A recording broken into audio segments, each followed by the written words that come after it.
عورت کو طلاق دینا کن صورتوں میں جائز ہے، ارشاد فرما دیجیے۔ جی، دے ہی کیوں رہے ہیں، کر ہی کیوں ایسے کام رہے ہیں،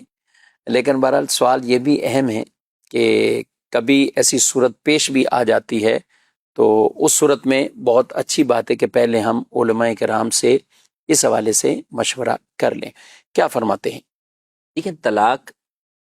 جو ہے وہ جائز چیزوں میں ناپسندیدہ چیز ہے۔ ٹھیک۔ ابغض الحلال الی اللہ الطلاق، کہا گیا کہ حلال چیزوں کے اندر جو چیز ناپسند ہے اللہ پاک کو وہ طلاق ہے۔ صحیح۔ تو اس سے یہ بات تو پتہ چلی کہ بھئی طلاق کی جائز صورتیں موجود ہیں بہرحال۔ جی،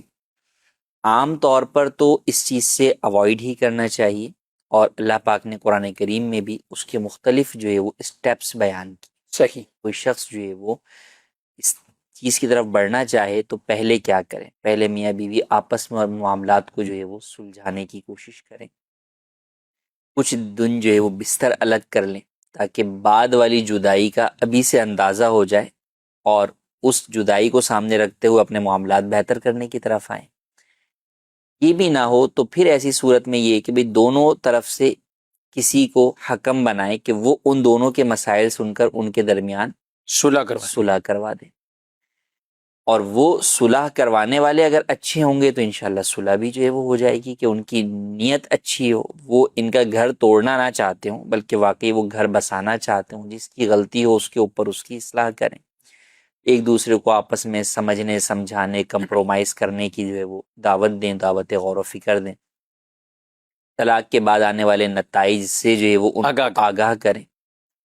تو یہ تمام چیزیں کرنے کے بعد پھر بھی اگر اس میں بچے ہوں تو میں کہتا ہوں اور غور و فکر اور زیادہ جو ہے وہ غور و فکر کریں کہ جب آپ میاں بیوی ہوتے ہیں تو آپ کو میاں بیوی کی حیثیت سے سوچنا ہوتا ہے، لیکن جب آپ والدین ہوتے ہیں، آپ کی اولاد ہوتی ہے، تو اب آپ کو صرف میاں بیوی کے رشتے کو جدا نہیں کرنا، بلکہ اب جو ہے وہ گویا کہ ماں باپ میں سے کسی ایک کی شفقت سے جو ہے وہ اولاد کو محروم کر دینے والی صورت ایسا ہی ہوتی ہے۔ تو اس طور پر بھی آپ کو جو ہے وہ سوچنا ہے۔ اچھا، پھر یہ بھی چیز سوچنی ہوتی ہے کہ چاہے شوہر بیوی کو چھوڑنا چاہ رہا ہے یا بیوی شوہر کو چھوڑنا چاہ رہی ہے، کہ وہ جن وجوہات کی بنیاد پر چھوڑنا چاہ رہی ہے، کیا گارنٹی ہے کہ جو اگلا اس کو ملے گا یا اس کو ملے گی اس میں یہ چیزیں نہیں پائی جائیں گی، کیونکہ بعض چیزیں بسا اوقات بہت کامن ہوتی ہیں، جب آ کے لوگ وہ مسائل بتاتے ہیں کہ بھئی ان سے یہ مسئلہ ہے، تو بھئی وہ مسئلہ تو آج ہر دوسرے بندے کے اندر ہے،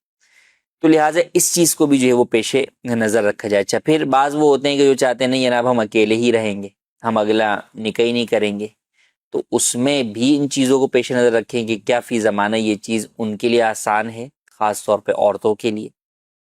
تو یہ تمام پہلوؤں کو دیکھنے کے بعد بھی پھر بھی بہرحال اگر کوئی صورت نہ بنے تو پھر شریعت مطہرہ نے طلاق کی اجازت دی ہے،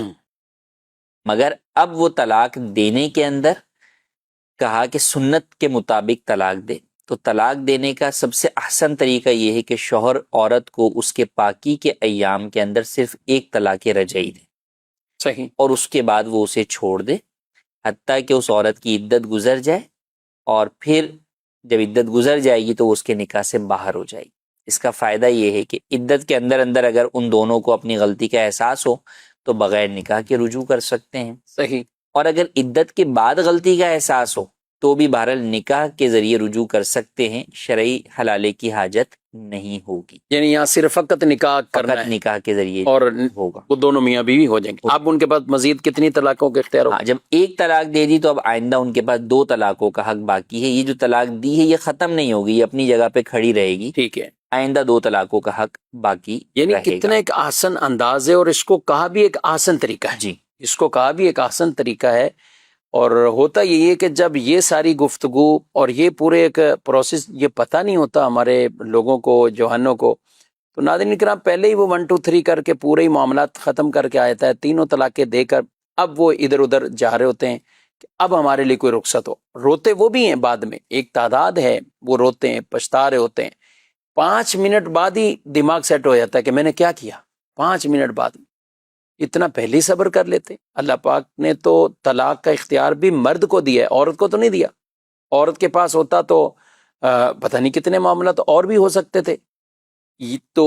مرد کو اس لیے دیا ہے کہ بردبار ہے، مرد تحمل والا ہے، صبر والا ہے،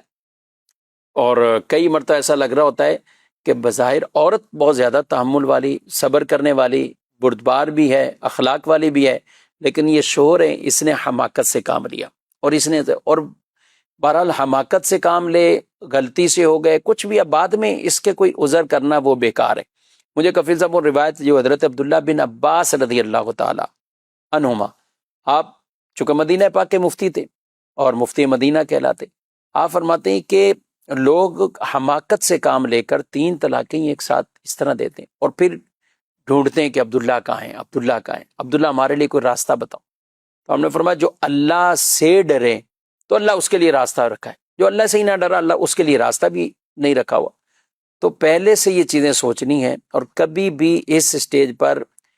نہ آئیں اور نہ بولیں، نہ لکھیں، نہ ایسے کاغذات بنوائیں، نہ کوئی سائن کریں، کوئی اور بھی بنا کر آ جائے، آپ بالکل کوئی رضامندی ظاہر نہ کریں، کہیں کہ پہلے میں مفتیان کرام کے پاس لے کر چلتا ہوں، اس کے بعد اپنے معاملات کو، بلکہ پہلی طلاق کا بھی ہو تو ہم تو یہی آپ کو مشورہ دیں گے کہ آپ اس کے لیے بھی کہ یہ سارے ہم نے طریقے کر لیے، اب یہ صورت آ رہی ہے، اب کیا کریں؟